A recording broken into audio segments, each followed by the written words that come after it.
तो आज के आपके एडिटोरियल 28 जून 2022 के आपका एडिटोरियल है बियॉन्ड प्लास्टिक वेस्ट बैन।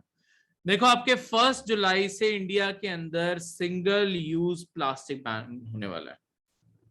ठीक है, सिंगल यूज प्लास्टिक के ऊपर पूरी तरीके से बैन लगने वाला है 1 जुलाई से।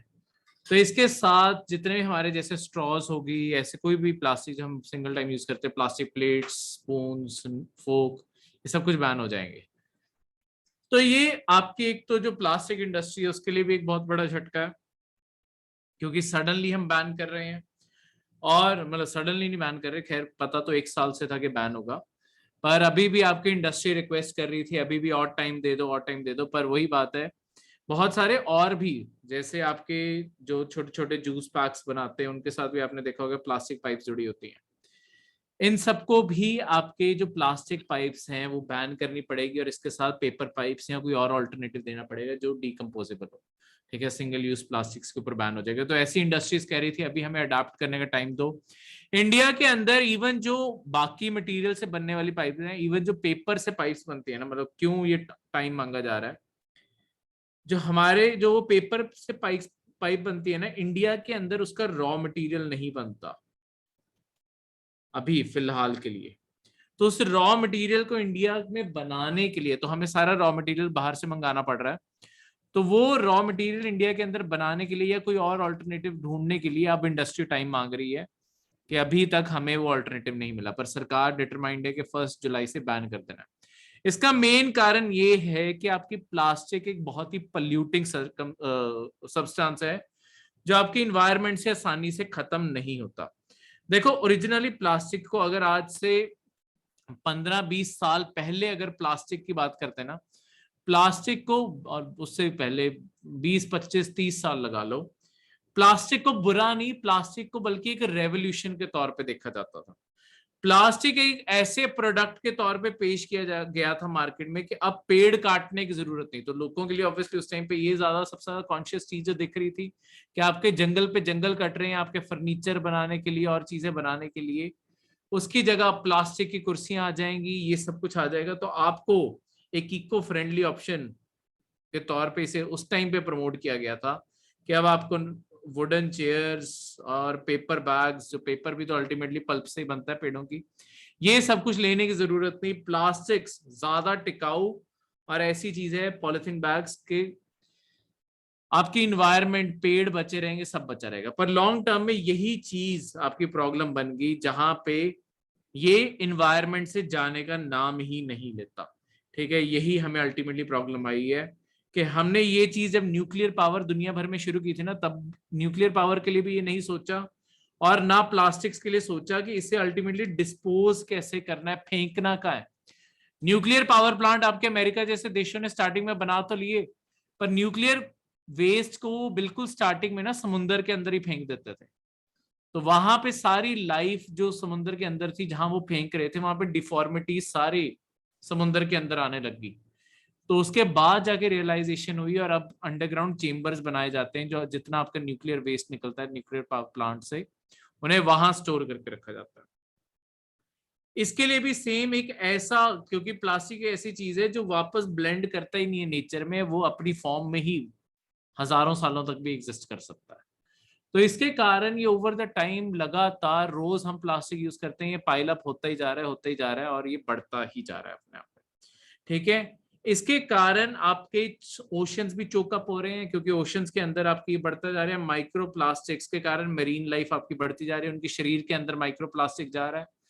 अगर इन्हीं फिशेस को हम कंज्यूम करते हैं, हमारी बॉडी के अंदर भी माइक्रो प्लास्टिक आता है। तो ये सारी की सारी मरीन्स भी चोकअप हो रही है, मतलब मरीन लाइफ भी मर रही है, हमारे ऊपर भी असर आ रहा है इसका। और लो रिसाइकलिंग रेट आपका एक बहुत बड़ी प्रॉब्लम है। देखो, दुनिया में आपके यूनाइटेड नेशन एनवायरनमेंट प्रोग्राम का एक फैक्ट यहाँ पे दिया हुआ है कि हर साल पूरी दुनिया में 400 मिलियन टन प्लास्टिक वेस्ट बनता है हर साल।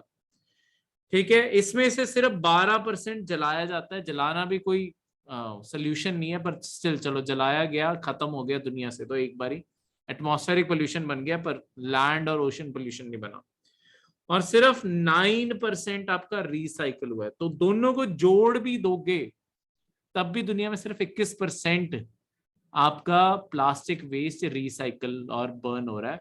बाकी सारा का सारा या तो जमीन में ये जो बड़े बड़े कूड़े के पहाड़ बनते जा रहे हैं वहां गिरा हुआ है, या समुद्र के अंदर अल्टीमेटली फेंक दिया जाता है। ठीक है, यही तो आपके रास्ते हैं। क्लियर है? इंडिया इस चीज में खास रोल भी प्ले करता है और हम गिल्टी में इस चीज के। दुनिया में 3 सबसे बड़े प्लेयर हैं जो प्लास्टिक जनरेट करते हैं। दुनिया में सबसे ज्यादा प्लास्टिक यूएसए से, चाइना से सेकंड, और सॉरी चाइना में सबसे ज्यादा, फिर यूएसए, और फिर थर्ड नंबर पे इंडिया। ठीक है, तो इस तरीके से हम दुनिया का third largest plastic waste producer हैं पूरी दुनिया के। इसीलिए गवर्नमेंट ने 1 जुलाई से आपके जो सेंटर की बॉडी है, सेंट्रल पोल्यूशन कंट्रोल बोर्ड, कौन से एक्ट के अंडर ये बनी हुई है? हाँ जी, कोई भी कंट्रीब्यूट करना चाहे। सेंट्रल पोल्यूशन कंट्रोल बोर्ड कौन से एक्ट के अंडर बनी है? किसी को नहीं याद? सर 1974 का sir water pollution act. Water pollution act 1974, sir 72 में 74। ठीक है, वाइल्ड लाइफ प्रोटेक्शन एक्ट 1972 में था। वाटर पोल्यूशन, जो इंडिया का सबसे पहला पोल्यूशन एक्ट है वो वाटर का ही था, उसके अंडर ये पोल्यूशन कंट्रोल बोर्ड बनाया गया था।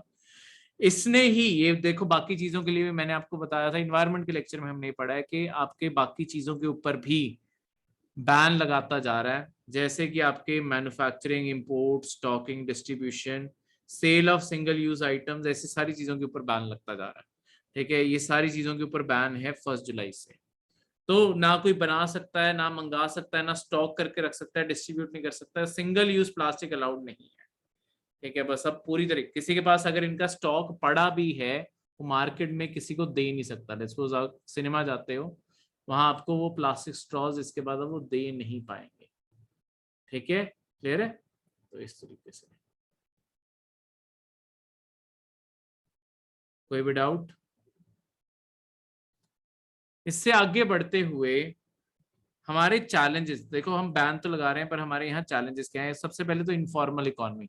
देखो हमारी इकोनॉमी ज्यादातर ना non government registered private sector में चलती है, मतलब प्राइवेट सेक्टर जो गवर्नमेंट के साथ रजिस्टर्ड भी नहीं है। छोटी छोटी दुकानें हैं, छोटी छोटी जगहें हैं, सबके ऊपर चेक रखना।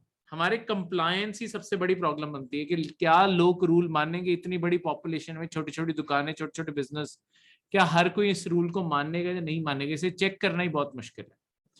ठीक है, अगर तो रजिस्टर्ड हो उन्हें चेक करना भी आसान है, पर गांव के अंदर छोटी छोटी शॉप्स, बिजनेसेस, इन सब के अंदर प्लास्टिक शायद बनता भी रहे। कई छोटे छोटे बिजनेसेस में, छोटी फैक्ट्रीज रजिस्टर्ड भी नहीं हो सकती, जो बना रही हैं वो भी शायद रजिस्टर्ड ना हो, और जो इन्हें बेच रहे हैं आगे वो भी ना रजिस्टर्ड हो। तो सरकार को लग सकता है कि सब कुछ एलिमिनेट कर दिया, पर एलिमिनेट फॉर्मल सेक्टर से करना अलाउड है। सिनेमाज हो गए, रेस्टोरेंट्स हो गए, जो रजिस्टर्ड है वहां से हट जाएगा। पर जो लोग सिंगल यूज प्लास्टिक अपनी पर्सनल यूज के लिए कर रहे हैं, कि लेट्स सपोज प्लास्टिक की प्लेटें घर पे खरीद लाए, वो सारी चीजें, कंप्लायंस बहुत ही मुश्किल चीज है। बिहेवियर, दूसरी चीज, लोगों को कहीं ना कहीं ये बिहेवियर शिफ्ट करना पड़ेगा। हमारी देखो कहीं ना कहीं प्लास्टिक के ऊपर, अगर आपको कोई दुकानदार जैसे पेपर का बैग भी देता है ना, आप उसे कहते हो कि ये फट जाएगा, प्लास्टिक वाला है तो वो दे दो। हम भी तो प्लास्टिक ही मांगते हैं, तो हमें अपने बिहेवियर के अंदर भी बहुत बड़ा चेंज लाने वाला है। ठीक है, क्योंकि 2 चीजें हैं, एक तो हमें यूटिलिटी ज्यादा दिखती है, मतलब कई बार बोला जाता है कि अपना खुद का बैग कैरी करके जाना चाहिए, ताकि तुम्हें कुछ भी कैरी करना हो तुम अपना ही बैग यूज करो, तो तुम्हें प्लास्टिक लेना नहीं पड़ेगा क्योंकि तुम्हारे पास अपना बैग होगा। वो जूट बैग ले सकते हो, कोई भी बैग, कि अपना खुद का बैग कैरी करो। पर चलो हम कुछ नहीं लेके जाते, ज्यादातर इंडियन नहीं कैरी करते, तो हम अल्टीमेटली प्लास्टिक के ऊपर ही बैंक करते हैं कि इसकी यूटिलिटी के ऊपर ही हमारी सारी काउंटिंग है, क्योंकि ज्यादा वजन सह सकता है, ज्यादा स्ट्रांग है। दूसरी साइड पे ये चीज सस्ती बहुत है, चीप है।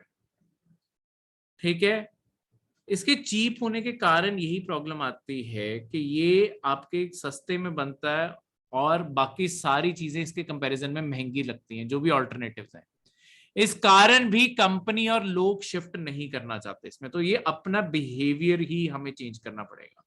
ठीक है, जैसे दुनिया भर में UNEP plastic is for ever के नाम से ना बहुत सारे कैंपेन्स चला रही है, क्योंकि उनका मतलब इस कैंपेन के थ्रू यही मकसद है कि प्लास्टिक हमेशा ही रहता है, बाकी सारी दुनिया में चीजें खत्म हो जाती हैं, प्लास्टिक नहीं खत्म हो रहा।